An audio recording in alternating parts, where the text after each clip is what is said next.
지지난 주일에 천국의 열쇠에 대하여 말씀드리기 시작하였는데요.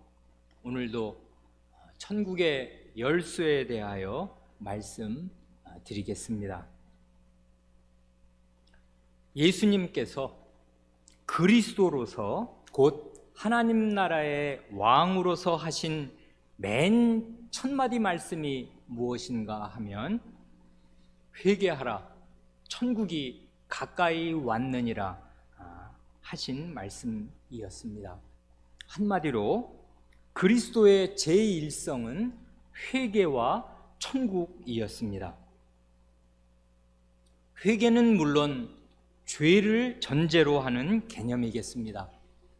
회개하라는 말씀은 내 죄에서 돌이키라는 말씀이고요, 내 죄를 버리고 하나님께로 돌아오라는 말씀이겠습니다. 그리스도께서는 이렇게 회개한 죄인에게 천국, 곧 하나님의 나라를 약속하십니다. 하나님의 나라는 문자 그대로 하나님의 왕국, 곧 하나님께서 친히 왕으로 다스리시는 나라인데, 하나님께서는 지극히 의로우신 분이시고 눈이 정결하셔서 죄를 참아 보실 수 없는 분이시므로 그 하나님의 나라는 지극히 의로운 나라입니다.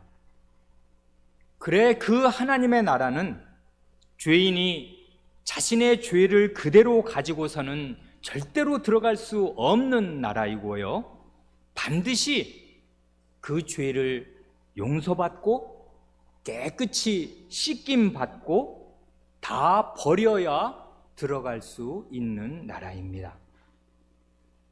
그래 그리스도께서는 천국을 말씀하시기 전에 먼저 죄를 회개할 것을 말씀하신 것입니다.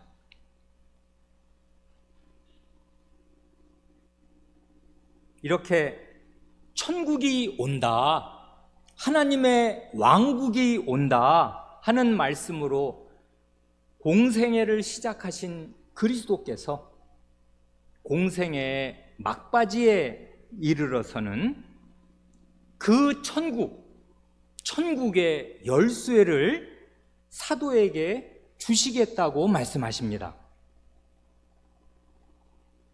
이 말씀은 이게 생각하면 생각할수록 놀랍기 그지없는 말씀인데요, 왜냐하면 하나님 나라의 왕이신 그리스도께서 그 왕권의 발휘를 일정 부분 사람에게, 사도들에게 위임하시겠다는 말씀이기에 이 말씀이 놀라운 말씀이 아닐 수가 없습니다. 열쇠를, 그 집안의 열쇠를 맡긴다는 거, 그리고 이건 한 집안도 아니고 이게 하나님 자신의 왕국인데 그 왕국의 열쇠를 맡긴다는 말씀은 이게 그냥 한마디로 하면 권세를 위임하신다, 그 말씀입니다.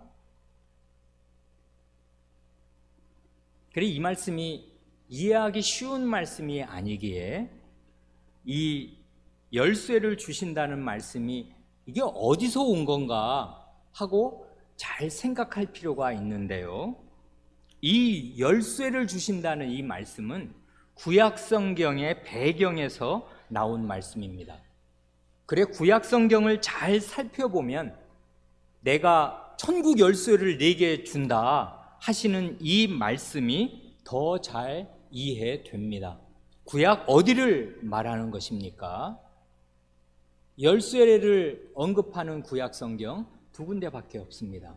하나는 사사기에서 이제 그 에후신가가 이렇게 왕을 죽이고 이렇게 문을 닫고 이렇게 도망쳤을 때 그 신하들이 그 열쇠로 문을 열었다, 뭐 그런 데 하나 나오고요, 그건 여기에 해당되는 말씀이 아니고 중요한 것이 이사야 22장 말씀입니다. 거기에 이 주님이 천국 열쇠를 맡기신다 하는 이 말씀에 해당되는 굉장히 중요한 그 말씀이 나옵니다. 그 이사야 22장을 보면은요, 유다 왕국, 이거는 이사야는 아시는 대로 히스기야 왕 그 어간을 살았던 주전 700여 년대를 살았던 그런 분 아니에요. 그 이사야 22장을 보면 유다 왕국의 고위 관리 2명이 언급됩니다. 한 사람의 이름은 셈나고요. 다른 또 한 사람의 이름은 엘리야김입니다. 이 2명의 이 왕궁의 고위 관리가 나오는데요. 셈나는, 이 사람은 나쁜 사람인데 그 이사야서 22장 15절을 따르면 그는 국고를 맡고 왕궁을 차지한 사람입니다. 그러니까 아마 국고를 맡았으니까 오늘날로 말하면 이게 경제부총리, 재무부 장관 이상 되는 사람이고요. 궁을 차지했다는 게 반란을 일으켰다 그런 말이 아니라 왕궁을 말하자면 전체를 관장하는 그런 사람이니까 이걸 어떻게 정확하게 표현할 수 없는데 총리 대신 국무총리쯤 되는 사람인 것 같습니다. 그래, 왕궁의 이 나라의 곳간을 맡아서 재정을 출납하는 일, 그리고 왕궁에 드나드는 일은 이 셈나의 허락이 없이, 셈나의 그 명령 없이는 이게 이루어지지 않는 굉장한 권세를 가진 신하입니다.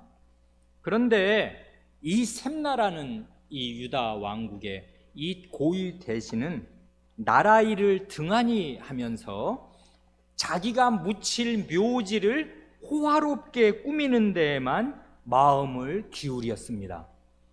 그래, 흔히 하는 말로 이 사람이 탐관오리라고요.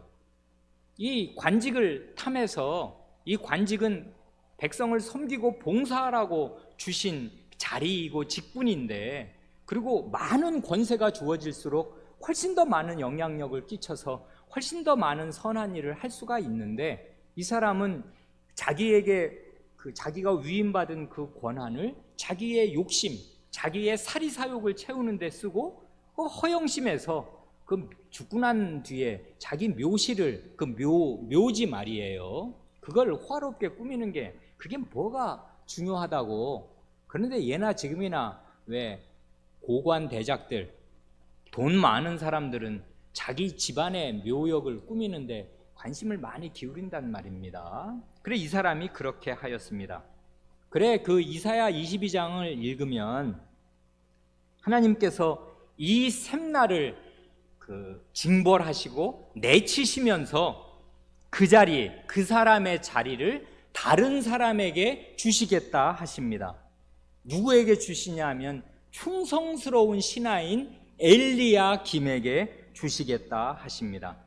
그 엘리야김에게 약속하시는 말씀 가운데 다윗 왕의 열쇠, 다윗 집의 열쇠를 그에게 맡기겠다 하시는 말씀이 나옵니다. 그래, 그 이사야서 22장 22절, 이건 외우기도 좋은데요, 22입니다. 22장 22절 말씀을 읽으면 이렇습니다. 엘리야김에게 여호와 하나님께서 하시는 말씀이 이렇습니다. 내가 또 다윗 집의 열쇠를 그의 어깨에 두리니, 엘리야김의 어깨에 두리니 그가 열면 닫을 자가 없겠고 닫으면 열 자가 없으리라 하십니다. 여기 보면 다윗 집의 열쇠가 나오지 않습니까? 다윗이란 왕이고 그 다윗 집이라 하면 이게 왕궁이란 말입니다. 왕궁의 열쇠, 사실은 다윗에게 약속하신 그 영원한 나라를 열왕기에서 사무엘 하에서 약속하신 그 다윗의 나라를 역대기에서는 하나님의 나라로 바꾸어 말한다는 거 우리가 성경 공부 시간에 보았습니다. 다윗 집은 다윗 왕궁이고 이건 사실 하나님의 나라인데요, 이 하나님의 나라의 열쇠, 다윗 집의 열쇠를 그 신하인 엘리야김에게 맡기신다, 이렇게 지금 말씀하시는 것입니다. 그러니까요, 우리가 다 아는 대로 엘리야김은 이게 왕이 아니고요, 신하인데 다윗 집의 열쇠, 왕궁의 열쇠를 가지고서 왕궁을 열고 닫는 권세를 발휘하게 되는 것입니다. 그러니까 이렇게 구체적으로 어떻게 이 권세가 발휘될까 여러 가지로 생각할 수 있는데요, 예나 지금이나 왕을 만나는 일은 쉬운 일이 아니지 않습니까? 여러분 지금 대통령 만나고 싶으시면 가서 만날 수 있습니까? 안 된단 말이에요. 다 그 주변 참모들에 의해서 차단된단 말입니다. 아무나 대통령 만나는 거 아니지 않습니까? 옛날에 일반 백성은 죽을 때까지 왕 얼굴 한 번도 못 본 사람이 아마 99%일 것입니다. 그래, 왕을 만나러 가면 이제 이 왕궁의 열쇠를 받은 신하가 접견할 사람과 왕을 아련할 사람과 아련하지 못할 사람을 구분해서 이제 먼저 비서실을 거치는 거잖아요, 요즘에도. 그래서 그 허락이 되면 왕 앞에 가는 것이고, 그렇지 않은 사람은 다 그 말하자면 비서실에서 걸러내서 어림도 없다, 이제 물러가라, 이렇게 이제 내칠 것입니다. 그래서 아마 왕을 접견할 수 있는, 아련할 수 있는 이런 권세, 왕궁에 출입할 수 있는 이 권세를 이 사람에게 맡기시겠다, 이렇게 말씀하시는 것입니다. 여기에 그 다윗집의 열쇠가 나온다고요. 그리고 그 열쇠가 그냥 열쇠가 아니라 이 열쇠를 신하에게, 사람에게, 충성스러운 고관에게 맡기신다, 이것입니다. 이런 배경을 가지고 있어요. 이게 그냥 우연이 아닌 게요, 아주 흥미로운 일이 하나 있는데, 우리 주 예수 그리스도께서 방금 읽은 이 이사야 22장 22절 말씀을 자기 자신에게 적용하셔서 자신을 다윗의 열쇠를 가지신 이로 표현하신 일도 있습니다. 어디가 그렇습니까? 계시록 3장 7절 8절을 보세요. 요한계시록에 가면 그리스도께서 거기 소아시아 7교회를 교회의 주인으로서 각 교회를 방문하시지 않습니까? 교회의 사자들에게 명령하십니다. 교회의 주인, 자기의 피로 건설하신 이 교회를 돌보시는 주인께서 그 교회의 사자들에게 이런 말씀을 하시는데, 빌라델피아 교회라고 있습니다. 그 교회의 사자에게 하시는 말씀이 이렇습니다.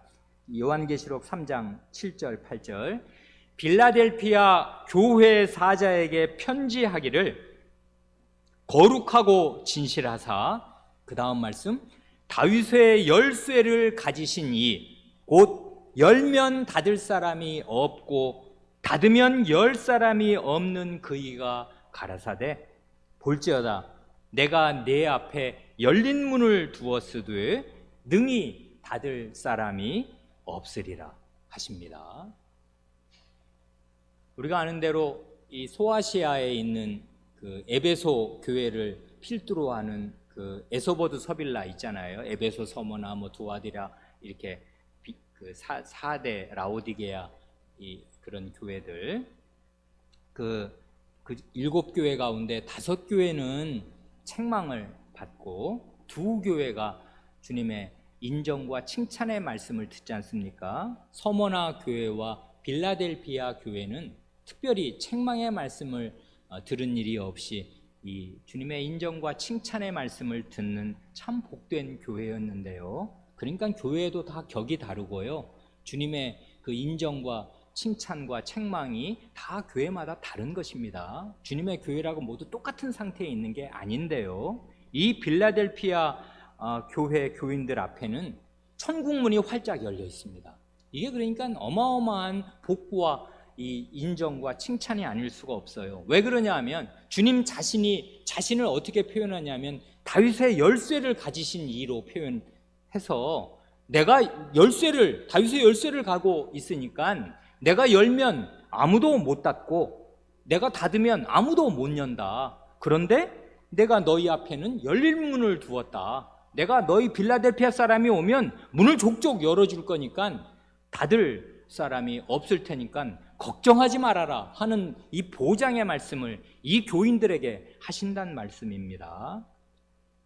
그러니 이걸 가만히 생각하면 이 빌라델피아 교인들은 참 복되다, 그런 생각도 하고, 동시에 이 다윗의 열쇠를 가지셨다는 말이 무슨 말인가를, 이게 어디서 왔는지 우리가 아니까 이사야서를 가서 보면 우리 주님께서 자신을 다윗집을 관장하는, 말하자면 신하로 자기를 지금 말씀하시는 셈입니다. 그러나 그냥 낮은 신하가 아니라 왕궁을 관리하는 고위 신하입니다. 하나님께서 하나님 나라의 왕이시고 내가 하나님의 아들로서 그리스도로서 그 나라를 말하자면 맡아서 다스리는 하나님의 종으로서 권세를, 이 천국 열쇠를, 이 다윗집의 열쇠를 열고 닫는 그런 권세를 발휘하는, 내가 하나님의 집에 충성스러운 종이다 하고 지금 말씀하시는 셈이 됩니다. 그러니 하나님, 이 요한계시록 3장 7절 말씀이 진실이라면 하나님께서는 다윗집의 열쇠를 예수 그리스도께 맡기시는 것이고요. 그런데 놀라운 것은요, 이게 놀라운 건데, 예수님께서는 천국의 열쇠, 그걸 구약의 언어로 표현하면 다윗집의 열쇠, 그리고 신약의 언어로 하면 천국의 열쇠를 사도들에게 맡기시는 것입니다. 이게 이런 거라고요. 구약에 보면 그게 다윗에게 맡기는 게 아니라 다윗집의 열쇠를 다윗집의 신하에게 맡기시는 것이지 않습니까? 그리고 그 열쇠를 예수님에게도 맡기시는데, 예수님은 자기가 받은 그 열쇠를 사도에게 위임하신다, 지금 이 말입니다. 그래, 오늘 이 강설의 첫 부분에 회개와 천국의 관계에 대하여 아주 간단하게 말씀드렸고요. 회개와 천국의 관계는, 회개해야 천국이 열리는데 이건 결국 죄와 천국의 관계를 말하는 것이겠습니다. 그리고 바로 이어서 이제 말씀드린 것은 구약의 배경을 바탕으로 천국의 열쇠를 받는다는 것은 이건 권세 있는 직분을 받는 것이다 하는 것을 이해하실 만하게 말씀드렸습니다. 이 두 가지, 천국이란 죄랑 관계가 있고, 그리고 천국의 열쇠란 이게 대단히 권세 있는 고위 관리의 직분이다 하는 이 두 가지 사실을 연결시키면 어떻게 되는 것입니까? 천국의 열쇠를 사용한다는 것, 그래서 누구는 천국에 들여보내고 누구는 들어가지 못하게 차단한다는 것, 이게 실제로 뭘 뜻하는가 하면요, 사죄를 선언하는 권세를 뜻하는 것입니다.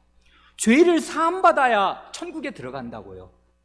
그런데 천국의 열쇠를 사용해서 어떤 사람은 죄를 용서받고 천국에 들어가도록 하고, 어떤 사람은 당신은 그런 상태를 가지고는 그 죄를 그대로 묻히고는 천국에 절대로 못 들어간다, 오히려 하나님의 저주와 심판이 있을 것이다, 이렇게 선언함으로써 천국 문을 닫는다고요.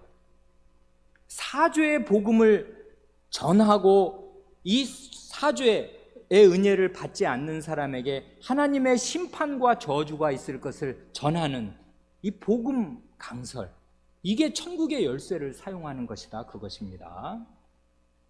아무튼 이 천국의 열쇠는 이제까지 드린 말씀을 바탕으로 하면 사죄를 선언하는 권세와 아주 밀접하게 관련되어 있습니다. 그런데요, 이거 잘 생각해야 하는데요, 사죄의 권세란 본래 신적인 권세입니다. 하나님 자신만, 오직 천상천하에 하나님 자신만 죄를 사하실 수 있다고요. 그래, 심지어는 예수님께서 가버나움에 계셨을 때 다 아시는 대로 왜 그 지붕을 뜯고서 침상째 달아 내려온 그 중풍병자 있었지 않습니까? 그 사람에게 대뜸 소자야 안심하라 내 죄사함을 받았느니라 이렇게 말씀을 하셔서 이 마태복음 9장을 보면 그렇게 사죄를 선언하신단 말입니다. 그리스도께서. 그랬을 때 그 자리에 있었던 서기관들이 이 사람이 참남하다 하고 판단했습니다. 참남하다는 말은 이게 굉장히 어려운, 요즘에는 전혀 안 쓰는, 거의 안 쓰는 한자어라 이거 한마디로 하면 신성모독이다 그거지 않습니까? 하나님의 영역을 침범한, 이게 말도 안 되는, 지금 이자가 지금 제정신이 아니다, 하나님이 모욕을 받으셨다 이렇게 지금 판단을 한 것인데요, 이 서기관들의 판단에 절반의 진실은 있는 것입니다.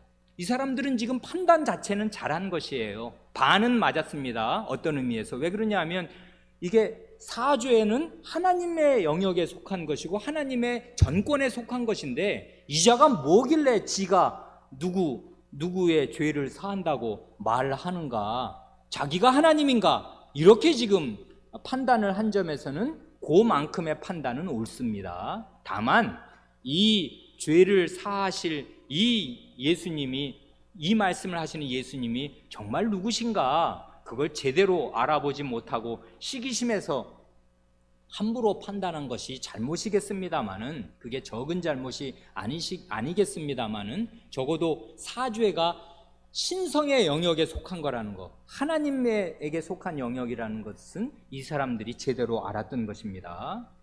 그런 만큼의 신적인 권세인 사죄의 권세를 사도들에게 위임하신다 그 말입니다. 이게 작은 일이냐고요. 어디가 그렇습니까? 아니 뭐 천국의 열쇠를 주신다고 하셨지 언제 사죄의 권세를 주신다고 하셨습니까? 요한복음 20장 말씀을 들어보십시오. 요한복음 20장 21, 2, 3절을 읽을 건데요, 이 각절에 아주 중요한 요점들이 박혀 있습니다. 요한복음 20장, 이게 거의 마지막이니까요, 요한복음은 사실상 20장에서 끝난단 말입니다. 마지막 붙은 21장은 일종의 에피소드고요, 그 요한이 기록한 복음의 정수는 20장으로 끝나는데 20장 맨 마지막 부분에 이런 이제 말씀이 있습니다. 요한복음 20장 21절, 예수께서 또 가라사대 너희에게 평강이 있을지어다 샬롬 하고 말씀하신 것이고, 그 다음 아버지께서 나를 보내신 것 같이 나도 너희를 보내노라, 이 말씀을 하시고 저희를 향하사 숨을 내쉬며 가라사대 성신을 받으라. 너희가 네 죄든지 사하면 사하여질 것이요 네 죄든지 그대로 두면 그대로 있으리라 하시니라. 각절에서 하나씩만 세 가지 요점을 간단히 말씀드리고 싶습니다. 여기 21절, 아버지께서 나를 보내신 것 같이 나도 너희를 보내노라. 성도 여러분은 이 말씀의 중요성을 감지하십니까? 요한복음은 모두 21장인데요, 이 21장의 이 서신에서 예수님께서 나는 하나님께로부터 보내심을 받아서 왔다 하고 말씀하신 횟수를 다 세어보면 40번이 됩니다. 여기 요 20장 21절 말씀이 그 마지막 40번째 얘기라고요. 그러니까 요한복음 20장까지만 따지면 거의 한 장에 2번씩, 평균 2번씩이에요. 주님이 줄기차게 강조하시고 역설하시고 호소하시고 선언하신 게 뭐냐 하면, 나는 스스로 내 생각대로 내 뜻대로 온 것이 아니고 하늘 아버지께서 나를 보내셔서 왔다, 그 얘기를 줄기차게 강조하신다고요. 왜 그런 것입니까? 하나님께서 나를 보내셨다, 그래 나는 내 말을 하는 게 아니라 나를 보내신 분의 말, 그 전하라는 말씀, 그러니까 내 말은 내 말이 아니고 하나님의 말씀이다. 나를 보내신 분의 말씀이다.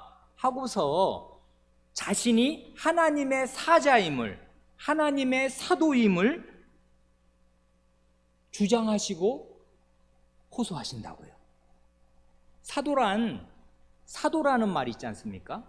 사도라는 말은 그 말 뜻이 뭐냐면 보내심을 받은 자다, 그 말입니다.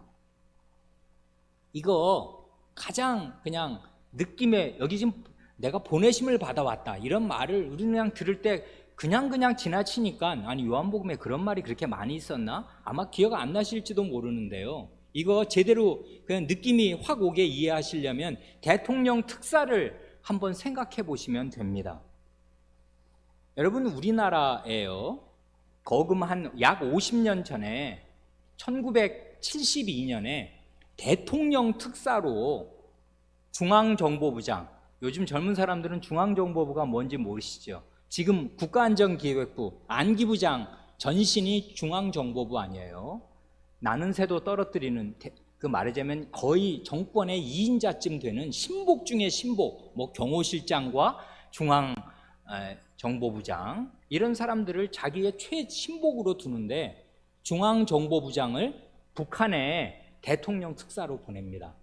그게 이제 이게 우리 6.25 겪은 지 지금 70년쯤 지났는데요, 이게 1972년이면요 6.25 끝난 지 20년도 안 된 때예요. 그땐 정말 살벌했습니다.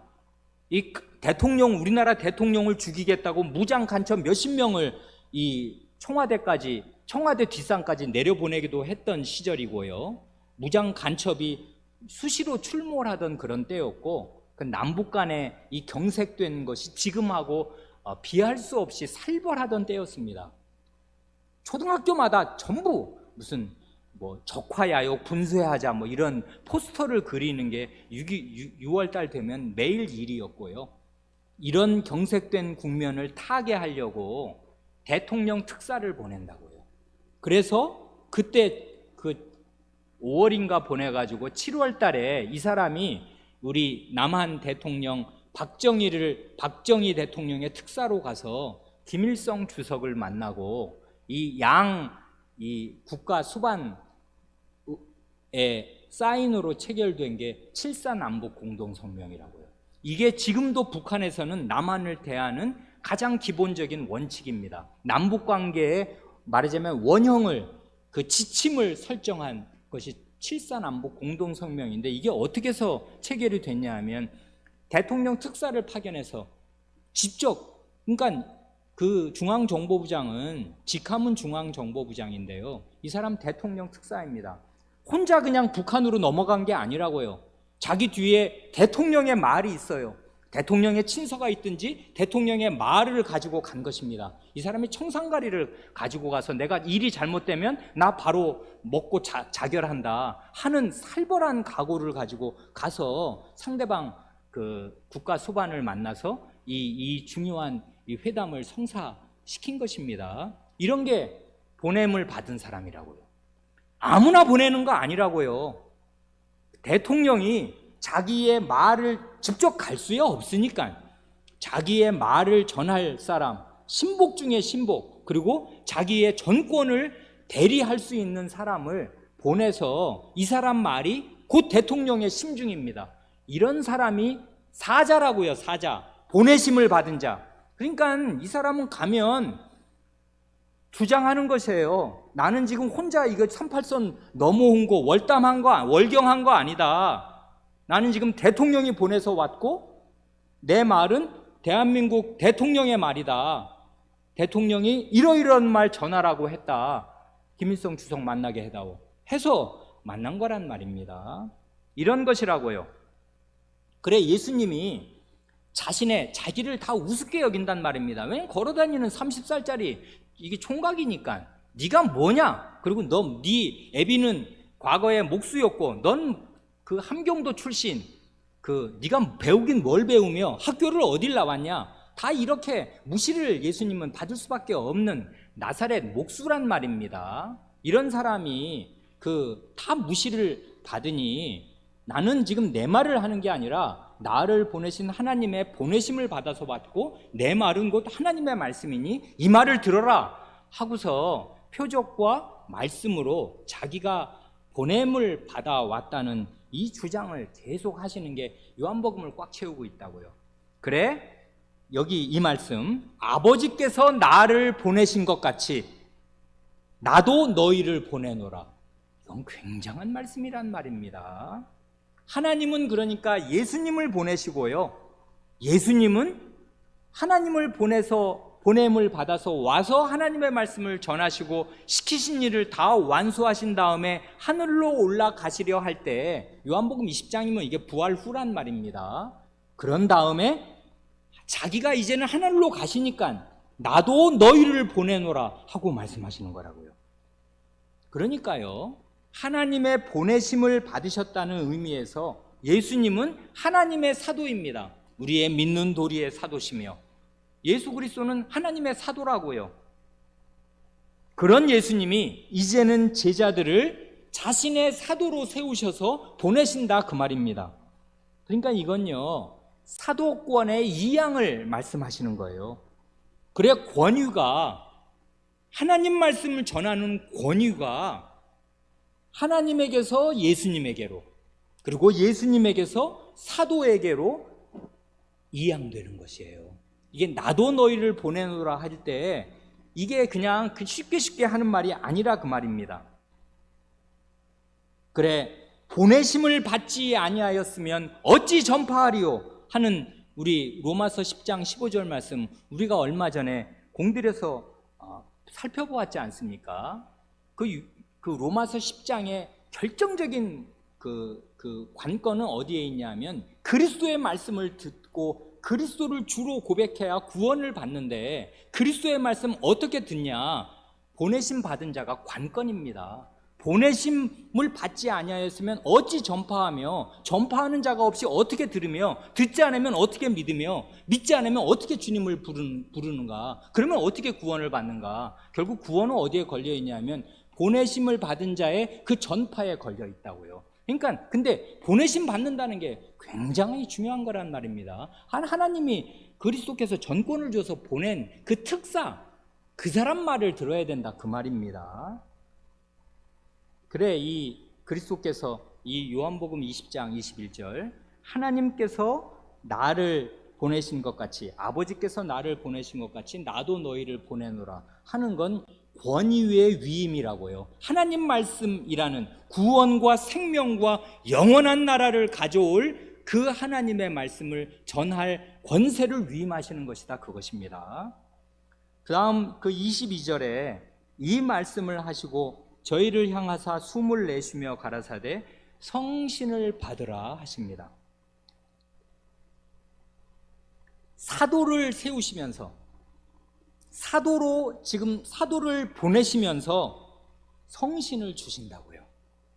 그러니까 21절과 22절을, 이 짧은 구절인데 이 구절을 그냥 딱 읽으면 거기에 성부, 성자, 성신, 삼위 하나님이 다 출연하십니다.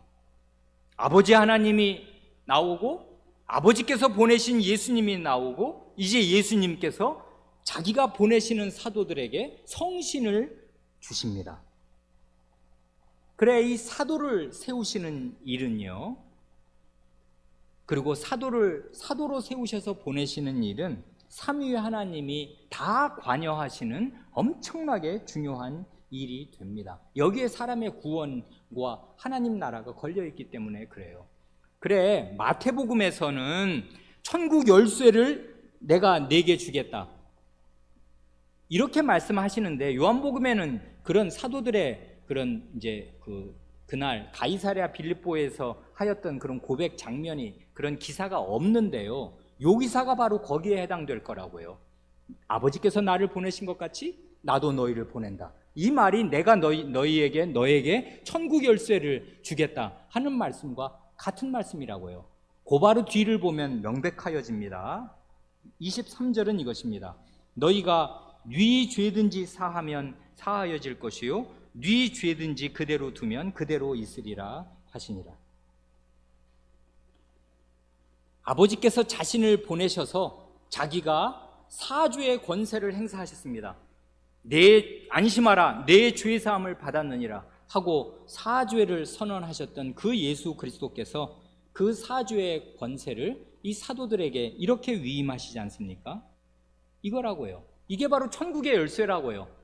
그 너희가 네 죄든지 사하면 사하여질 것이요 네 죄든지 그대로 두면 그대로 있으리라.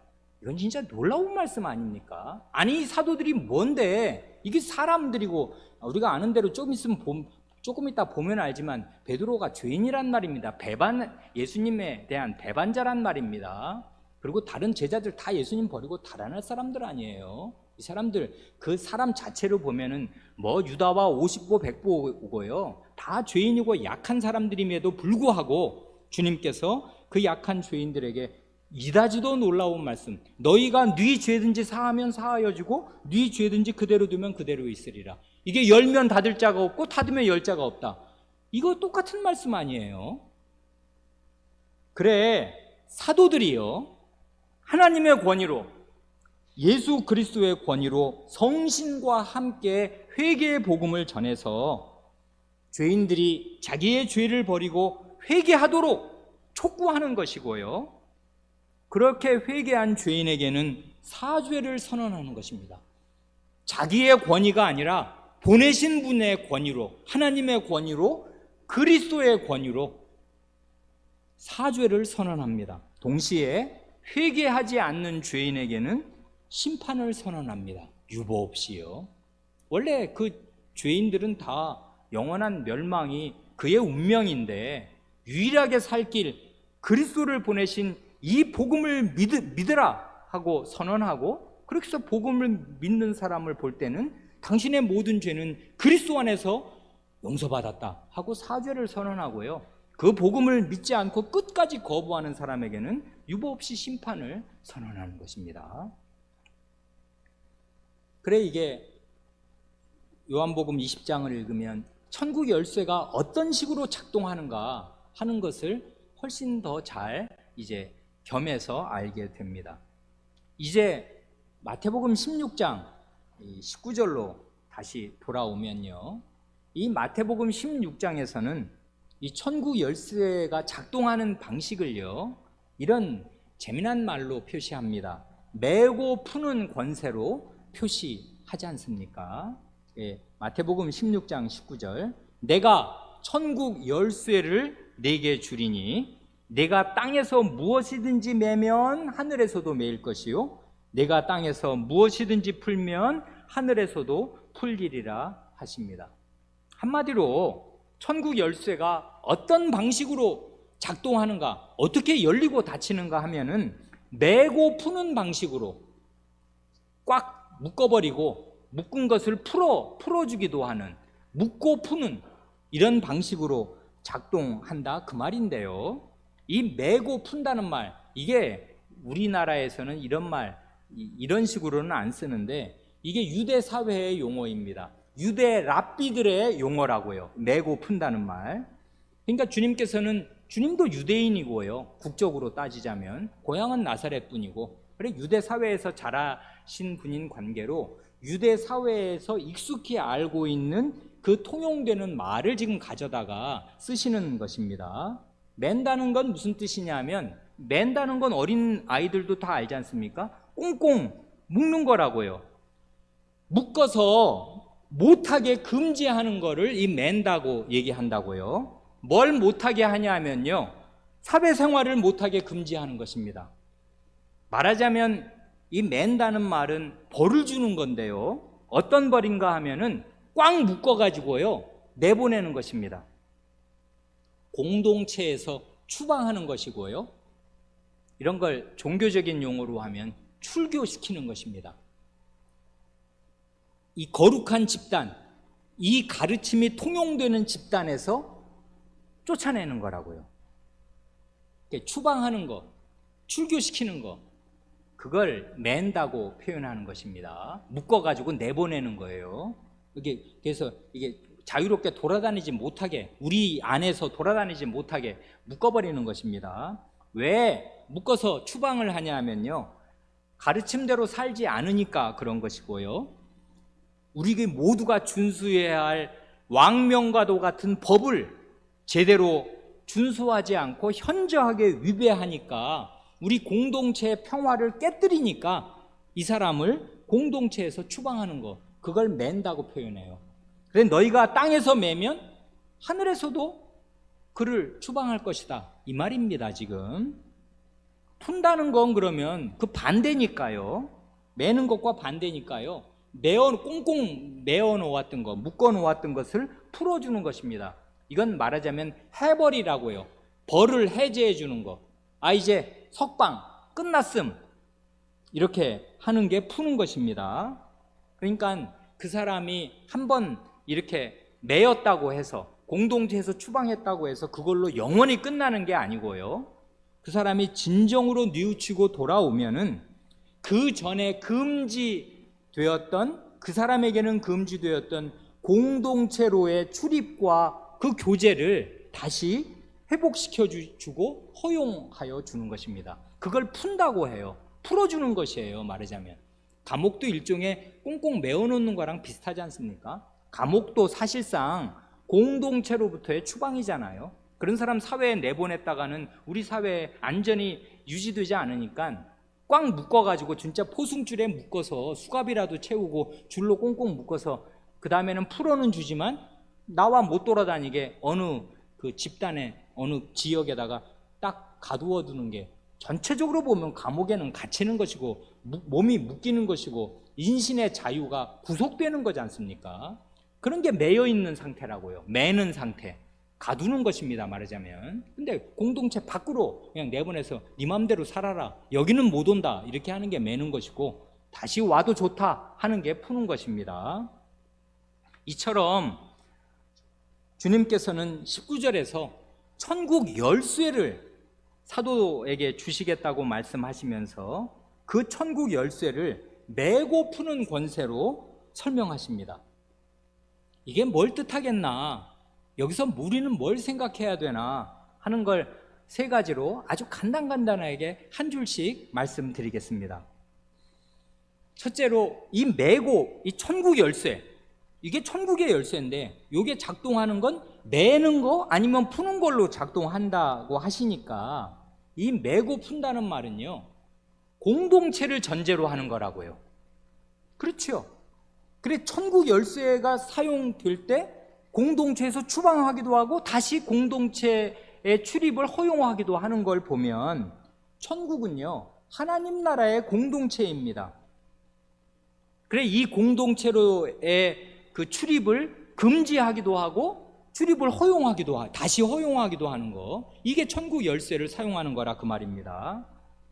그러니 천국은요 하나님을 왕으로 모시고서 그 왕명을 따라서, 그 백성이 그 왕명을 따라서 하나님의 법을 따라서 살아가는 공동체임을 전제로 하고서 이 공동체 안에 누구를 받아들일 것이며 누구를 내칠 것인가, 그거를 지금 천국 열쇠를 사용하는 것으로 말씀하시는 것입니다.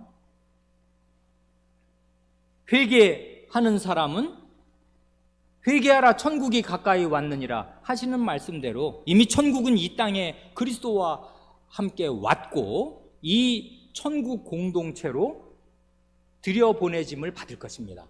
그러나 완고하게 회개하지 않는 사람, 그리고 그의 회개하지 않음이 생활에서 움직일 수 없이 드러난 위선자들은 이 공동체에서 쫓겨날 것입니다. 그게 천국 열쇠를 사용하고 메고 푸는 거라고요. 둘째로 주님은 천국을 말씀하시는 이 자리에서, 이 마태복음 16장 19절에서 메고 푸는 일을 말씀하실 때 하늘과 땅과 하늘을 서로 연동시켜서 말씀하십니다. 주님의 말씀을 들으면 하늘과 땅과 하늘이 연결되어 있다는 걸 금세 알 수 있어요. 여기 보면 그렇지 않습니까? 네가 천국 열쇠를 받은 네가 땅에서 뭐든지 매면 하늘에서도 매이고, 땅에서 네가 풀면, 무엇이든지 풀면 하늘에서도 풀릴 거다.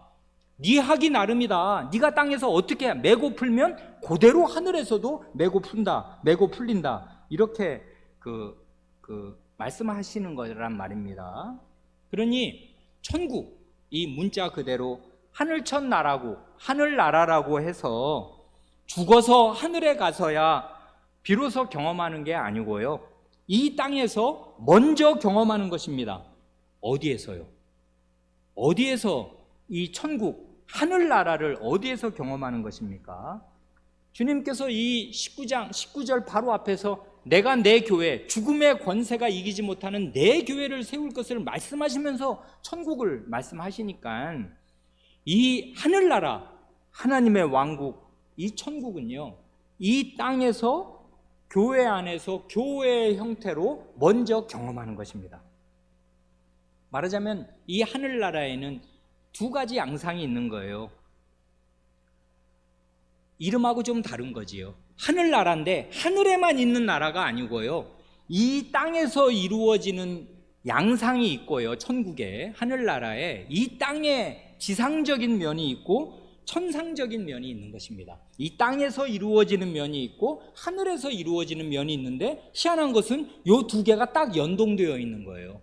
땅과 하늘이 연동되어 있어요. 이 땅에서 교회가 그게 이름만 교회가 아니고 간판만 교회를 붙였다고 교회가 아니고 그리스도의 말씀이 관철되어서 그리스도의 말씀, 하나님이 나를 보내셨다니까 내가 이렇게 우습게 보이지, 내가 지금 나사렛 목수로 보이지, 근데 내가 지금 하나님이 나를 보내셔서 하나님의 말씀을 전하는 것이다 하고 한치의 오차도 없이 하나님 말씀만 전하신 그 그리스도처럼 그리스도께서 사도들을 보내셨고 교회가 그 사도의 복음을 오차 없이 오류 없이 바르게 전하는 한 그 교회 안에서 천국을 경험하고 그 교회의 결정을 따라서 그 사람이 하나님 나라에 들어가느냐 하나님 나라에서 쫓겨나느냐가 결정된다, 그거예요. 이건 놀라운 일입니다. 그래서 맨 처음부터 이 말씀을 드리면, 아니 교회가 뭔데, 목사가 지가 누구를 천국에 들여보내고 누구를 천국에서 내보내나? 야, 이게 지가 하나님이네, 이렇게 사람들이 생각한단 말입니다. 그래, 그렇게 오해하시지 않도록 이 열쇠라는 말이 이사야서에는 어떻게 쓰였고, 그 다음에 주님께서 요한복음에는 어떻게 이 사주의 권한을 사도들에게 맡기신다고 말씀하시나, 이게 무슨 뜻인가를 우리가 지금 부지런히 살핀 것입니다. 하나님의 말씀으로 납득이 되어야 이걸 잘 받아들일 수 있으니까 그런 것입니다. 마지막 셋째로, 천국 열쇠란 결국 사도와 교회의 권위 있는 가르침과 권위 있는 권징의 방식으로 행사되는 것입니다. 이게 결론이라고요. 여기서 중요한 게 권위예요, 권위. 이 권위는 하나님께서 그리스도께 위임하신 것이고요, 그리스도께서 사도와 교회에 위임하신 것입니다. 사도에게 위임하신 건 너무나 명백해서 이걸 부인하면은 이 사람은 성경을 안 믿는 사람이니까 뭐 우리가 관계할 일이 없고요, 외인입니다. 그런데 어디 이런 사주의 권세를 교회에게 맡기셨나? 그건 마태복음 28장 19, 20절에 주님의 대위임령을 보면 명백하단 말입니다. 내가 너에게 분부한 것을 가르쳐 지키게 하라. 볼지어다 내가 세상 끝날까지 너희와 항상 함께 있을 것이다. 사도에게 말씀하시니까 가르칠 것, 그 다음에 지키게 할 것, 이게 가르침과 권징을 동시에 말씀하시는데, 내가 너희와 세상 끝날까지 함께 항상 함께 하신다 할 때 사도들이 세상 끝날까지 함께 이 땅에 남아서 이 메고 푸는 권세, 천국을 문을 열어주기도 하고 닫기도 하는 일을 사도들이 계속 할 수 있는 것입니까? 그렇게 할 수 없고 그렇게 되지 않는다는 걸 그리스도께서 아셨어요. 100년 내에 그 말씀을 들은 지 70년 내에 모든 사도들은 다 죽을 것입니다. 실제로 다 죽었고요. 주 1세기에 사도들은 다 죽는다고요. 그런데 그리스도께서는 이 말씀을 하시고 나서 교회와 세상 끝날까지 함께 하신다고 말씀하시거든요. 그러니까 이 사도적인 이 사도의 일을 그대로 행할 수 있는 권위 있는 집단, 권위 있는 그리스도 자신의 교회가 이 땅에 서 있을 것이라고요. 죽음의 권세가 이기지 못하는 큰 권세를 발휘하면서 이 땅에 사도적인 복음을 전하는 공동체로 교회가 있을 것이고, 이 교회와 항상 세상 끝날까지 함께 하시면서 배고프는 이 일들이 계속 이루어지게 하실 것입니다. 이게 주님의 움직일 수 없는 뜻이란 말입니다. 그래, 사도와 교회는 하나님의 말씀을 가르칠 때에도 하나님의 권위로, 그리스도의 권위로 선포하고 공적으로 증언합니다. 이건 그냥 설득이 아니라고요. 이건 대학교 강의가 아니라고요. 하나님 말씀의 선언입니다. 그리스도 자신의 선언입니다. 그리스도의 말씀을 들어야 구원을 받는데, 그리스도의 말씀은 오늘 이 땅에 이런 방식으로 선언됩니다. 그리스도 자신의 말씀이, 하나님 자신의 말씀이 이런 방식으로 선언됩니다. 공적으로 증언됩니다. 동시에 사도와 교회는 그리스도의 말씀, 하나님의 말씀을 따라 징계하고 해벌할 때에도 하나님의 권위로, 그리스도의 권위로 번징을 행사합니다. 그래, 이게 권위의 문제라고요. 그러니까 교회는 믿는 사람들끼리 모여서 밥 먹고 서로 위로하고 잘 지내자, 그것 이상입니다. 그게 없을 수 없고 성도의 교제지 않습니까? 그런데 성도, 거룩한 사람들이 어떻게 해서 탄생하며 그 거룩함이 어떻게 유지되는가 할 때 하나님의 권위로 유지되는 거예요. 하나님의 이 권위 있는 말씀과 권위 있는 권징으로 교회가 거룩하게 유지됩니다. 그래, 끝으로 우리가 함께 고백한 하이델베르크 고요리 문답 83문, 84문, 85문을 보면서 말씀을 마칩니다. 우리의 선조들, 450 몇 년 전에 우리의 신앙의 선조들은 이 천국의 열쇠, 마태복음 16장에 나오는 이 천국의 열쇠가 무엇인가를 이렇게 너무나 성경적으로 정연하게 고백하였습니다. 83문이 그거지 않습니까? 천국의 열쇠는 무엇입니까? 답, 거룩한 복음의 강설과 교회의 권징인데, 이 두 가지를 통하여 믿는 자에게는 천국이 열리고 믿지 않는 자에게는 닫힙니다. 이것이지 않습니까? 여기 보면 복음의 강설과 교회의 권징, 가르침과 지키게 하는 일, 이 두 가지가 이 복음의 강설과 교회의 권징, 이 두 가지를 통해서 믿는 사람에게는 천국이 열리고 믿지 않는 사람에게는 천국이 닫힙니다. 합니다. 그래, 요 83문만 보면 어떻게 사람이 오해할 수 있냐면, 믿고 안 믿고 여기에 달려 있구만. 그러니까 믿으면 열리고 안 믿으면 닫힌다 이 말이지. 그러면 내가 믿으면 천국이 열리는 거네, 내가 안 믿으면 천국이 닫히는 거네. 그러면 열쇠가 자기한테 있는 거지. 안 그렇습니까? 내가 천국 주인이야. 믿으면 그냥 천국이 열려, 그리고 안 믿으면 닫혀. 내 마음에 따라 천국이 열리고 닫히는 것처럼 오해할 가능성이 있어요. 그래, 84문, 85문이 있는 것입니다. 83문의 3문을 제대로 이해하면 그런 식으로 이해하지 않아야 합니다. 자기가 믿고 자기가 안 믿는 거에 따라 천국이 열리고 닫히냐, 그런 말을 하려는 게 아니에요. 여기 보면 믿는 자가가 아니고요, 믿는 자에게는입니다. 그래, 84문을 보면 더 정확한데요, 거룩한 복음의 강설, 그러니까 복음의 강설과 교회의 권징인데 결국은 천국의 열쇠라는 건. 그런데 거룩한 복음의 강설을 통하여 어떻게 천국이 열리고 닫히나 할 때 내가 열고 닫는 게 아니고요, 여기 보면 사도와 교회가 사죄의 복음을 선언하고 선포하고 공적으로 증언할 때 천국이 열리고, 그렇지 않으면 천국이 닫히는 것입니다. 그렇지 않습니까? 여기 84문이 4문의 답이 그렇단 말입니다. 사도와 교회가 사주의 복음을 권위 있게 선포하고 하나님의 권위로, 이건 위임받은 권위니까. 대통령 특사가요, 그 사람 우리와 똑같은 국민의 한 사람입니다. 그러나 특사로 위임받은 순간 그에게 대통령의 권위가 그 어깨에 위임된다고요. 내가 다윗 집의 열쇠를 그의 어깨에 두리니 하는 말씀과 똑같아요. 그 말씀 듣기 전에, 위임받기 전에 엘리야김은 그냥 평범한 유다 시민 중에 하나이지만 다윗 집의 열쇠를 그의 어깨에 맡기는 순간에 그는 왕궁을 관할할 권위를 갖게 되는 것이에요. 그래서 여기 보면 사도와 교회가 사주의 복음을 하나님의 권위, 그리스도의 권위로 선포하고 공적으로 증언할 때 천국이 열리고요. 돌이키지 않는 사람, 믿지 않는 사람, 위선적인 사람은 하나님의 진노와 정죄를 당한다고 선포하고 공적으로 증언할 때 천국이 닫히는 것입니다.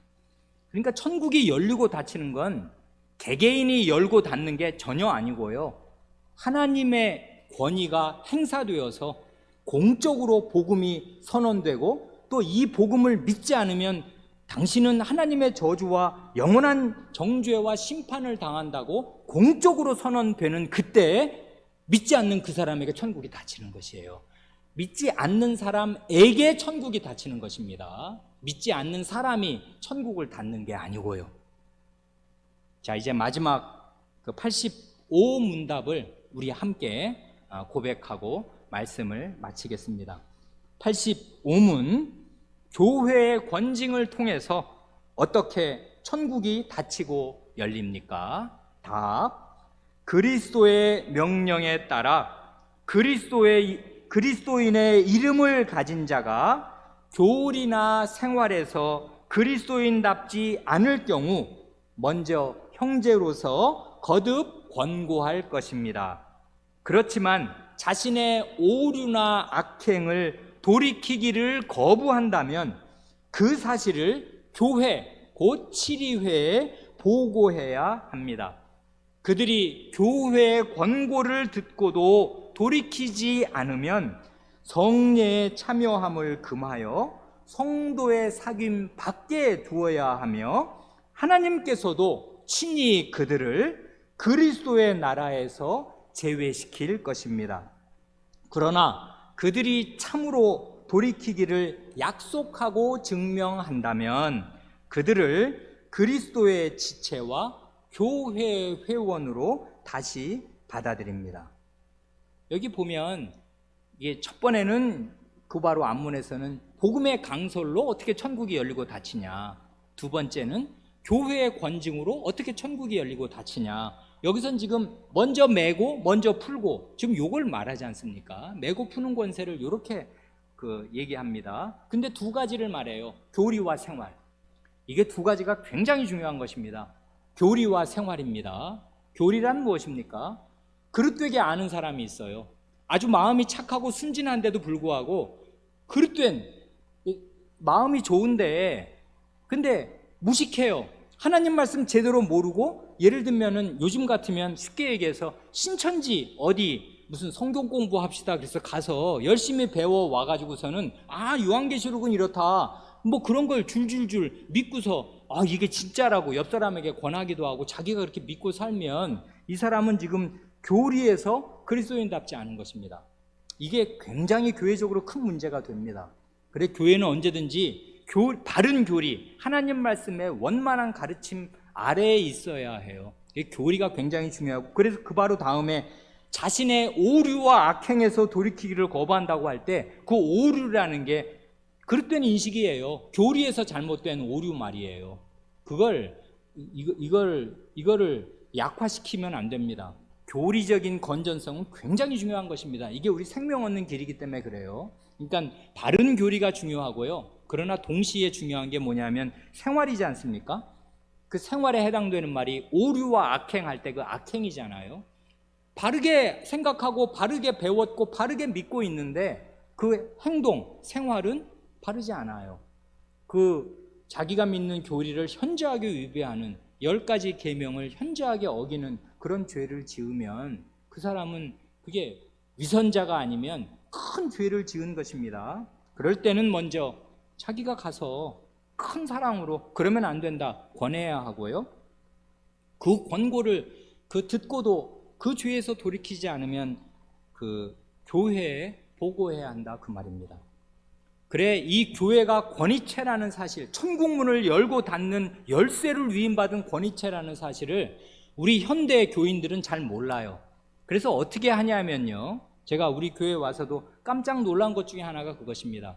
어떤 형제가 굉장히 심각한 10가지 계명 중에 하나를 어기는 죄를 범했는데 본인이 가서 그러면 안 된다, 이러면 망하는 것이다, 회개하지 않으면 당신은 멸망한다 하고 얘기할 줄도 모를 뿐 아니라 그 사실을 교회에 알리지도 않습니다.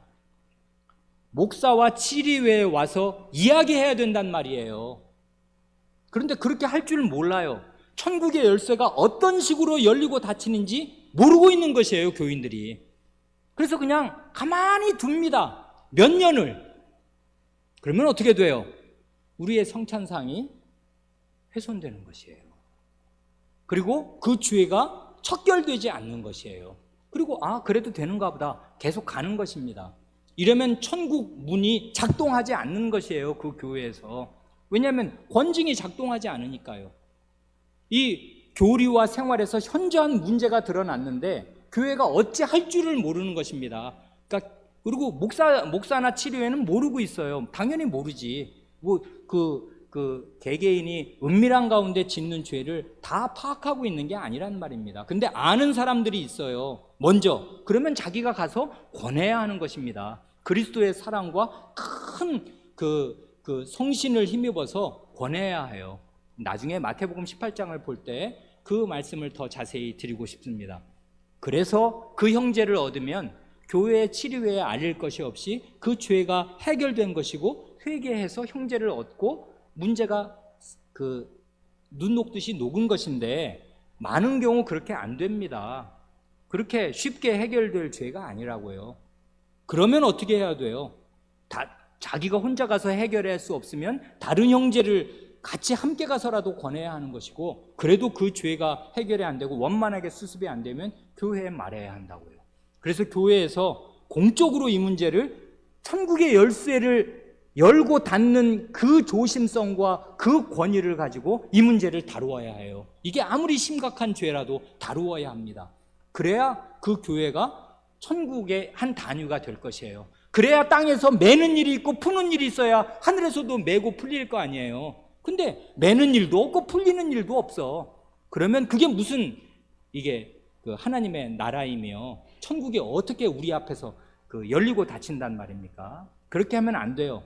그러니까 먼저는 이 교회 강단에서 강설로 언제든지 천국이 열리고 닫히도록 하나님의 권위 있는 말씀, 사도적인 복음이 언제든지 선포되어서 공적으로 증언되어서 그때 천국이 열리고 닫혀야 합니다. 개개인의 마음 자리에서. 그러나 이게 개개인의 마음으로 끝나지 않아요. 생활로 연결되거든요. 그릇된 교리, 그릇된 생활로 연결되니까 이것이 드러났을 때는 교회의 권징이 작동해야 돼요. 교회의 권징은 개개인의 단위로 두세 명의 형제로, 그리고 교회 치료회로 동심원적으로 넓혀지는 것인데, 이런 넓혀지는 단계가 아무것도 작동을 안 하면 그 교회는 허수아비입니다. 그 강설은 힘을 잃는다고요. 작동하지 않으니까. 그래, 교회의 강설과 교회의 권징은 붙어있고 함께 가는 것입니다. 성도들이 이걸 알아야 해요. 그래야 죄가 정당하게 처리됩니다. 그래야 죄인들이 두려워하고, 그리고 이게 약속이 달려있지 않습니까? 여기 하나님께서도 친히 그들을 그리스도의 나라에서 제외시킬 것입니다. 이게 하나님의 약속이라고요. 교회가 사적인 판단으로, 목사가 자기의 사감으로 판단하지 않고 교회 치리회가 하나님의 말씀을 따라서 정당하게 치리하면 하나님께서도 그 사람을 하늘에서 치리하시겠습니다. 하늘과 땅의 연동이라고요. 너희가 땅에서 매면 하늘에서도 매이고, 너희가 땅에서 그 사람을 풀어주면 하늘에서도 풀리리라. 하나님의 약속이고 그리스도의 약속입니다. 천국은 이런 방식으로 열리고 닫힌다고요. 이걸 우리 교우분들이 명심하셨으면 좋겠습니다. 죄는 계속 교회 안에 있을 것이고 불행이 드러날 것입니다. 그럴 때 이걸 어떻게 우리는 처리할 것인가? 이런 방식으로 처리해야 마땅합니다. 그래야 우리가 이 땅에 있는 하나님 나라의 기관으로 살 것입니다. 기도드리겠습니다.